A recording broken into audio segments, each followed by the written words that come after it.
You're listening to Supernatural Japan, the podcast that dives deep into the shadows of Japan's legends, mysteries, and ghost stories. I'm your host, Kevin O'Shea, and today we're heading to the coast.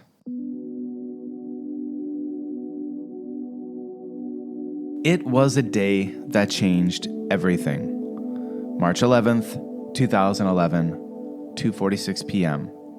A massive 9.0 magnitude earthquake struck off the coast of Tōhoku, the most powerful quake ever recorded in Japan.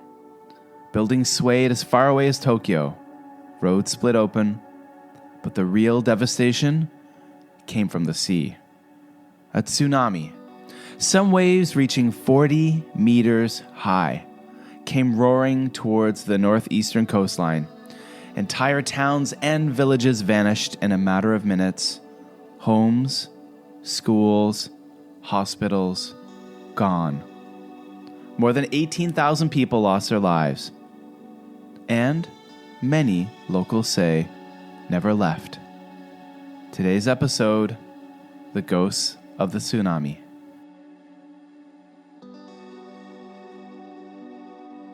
In the years following the disaster, a different kind of tragedy unfolded. Survivors began telling strange stories, experiences that couldn't be explained, even in a country as rich in folklore and spirituality as Japan. There were reports of taxi passengers who vanished mid-ride, phone calls from disconnected numbers, unseen footsteps in the night, and faces staring from the surf during low tide. And one common thread, a profound sense of grief, confusion, and longing from the souls of the dead. One of the most well-known types of stories comes from Ishinomaki, a city in Miyagi Prefecture, where more than 3,000 people died in the disaster. In the months after the tsunami, local taxi drivers began reporting something strange. One man picked up a young woman dressed in a heavy coat. Odd, because it was summer. She asked to go to Minamihama, a district that had been destroyed. The driver hesitated.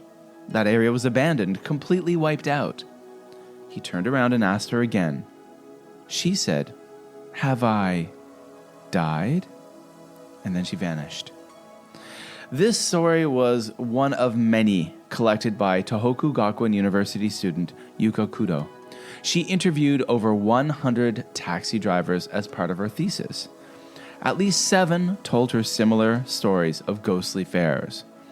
What's even more compelling is that many of these drivers had written down the rides down in their logbooks, even though they were unpaid. Some drivers believed they had done a good deed. One said, "These people need to go somewhere. If I can help them, maybe they can move on."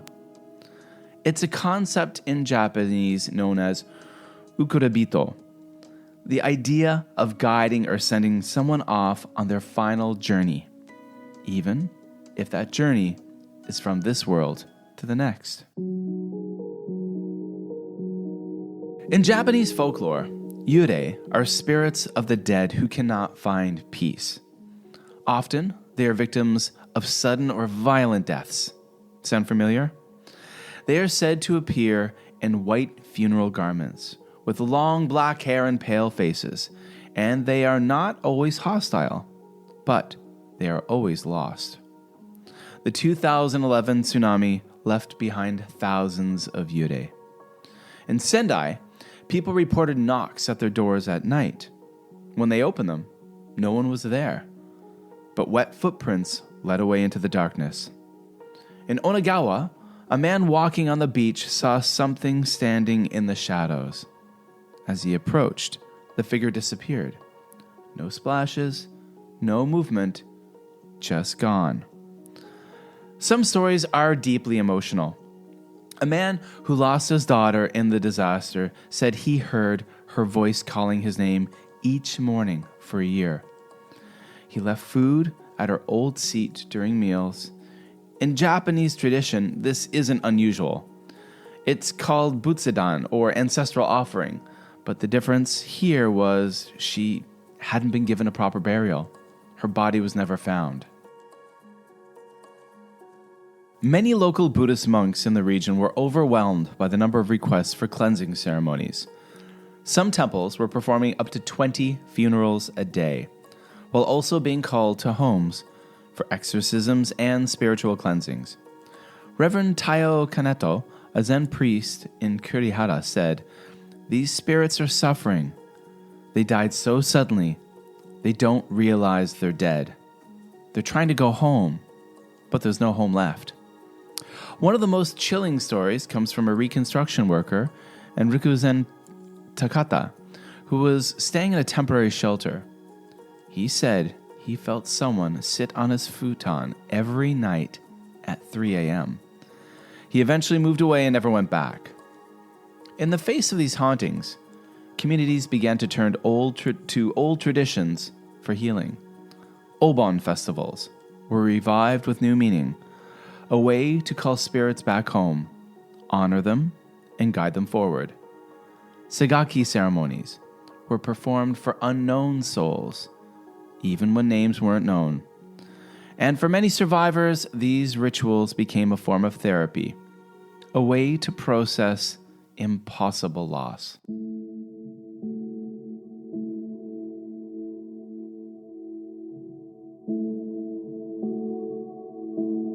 Skeptics might say these are hallucinations, manifestations of trauma, and there's truth to that. The survivors of the tsunami experienced unimaginable loss. Entire families were wiped out. Children lost parents. Parents lost children. Entire communities were erased. It's no wonder the mind might reach for meaning, for closure, in the unexplainable. But in Japan, the line between grief and ghosts isn't so clear-cut.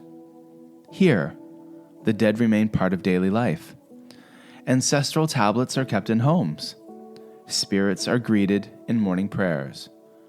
The idea of coexisting with ghosts, especially loved ones, is not frightening, but natural. So what are we to make of it all? Are these truly the souls of the drowned, wandering the coastlines of Tōhoku, trying to find their way home? Or are they echoes, psychic imprints left behind by overwhelming tragedy? Maybe it's both. Maybe when death comes so suddenly, in such staggering numbers, something shifts, a tear in the fabric of what we understand. And in that tear, the voices of the lost still call out. Perhaps, on a misty morning, if you're standing alone near the sea, you might hear them. A voice in the wind, a presence in your back seat, or wet footprints where no one should be.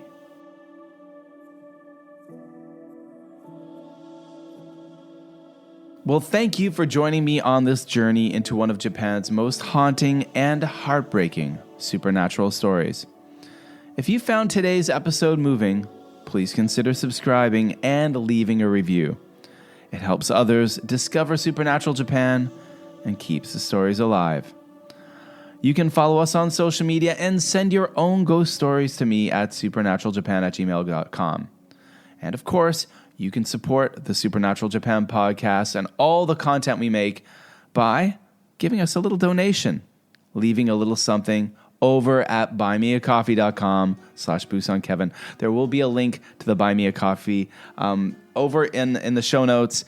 Everything that you donate to the podcast helps go into the creation of more awesome episodes.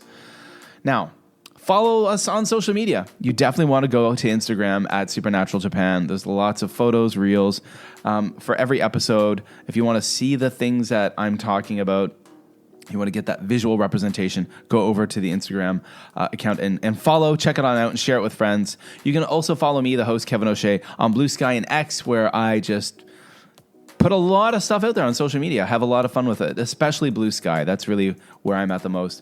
And again, you can email us at supernaturaljapan@gmail.com. And of course, we have a Facebook page too, if that's your thing. The links are all in the show notes below.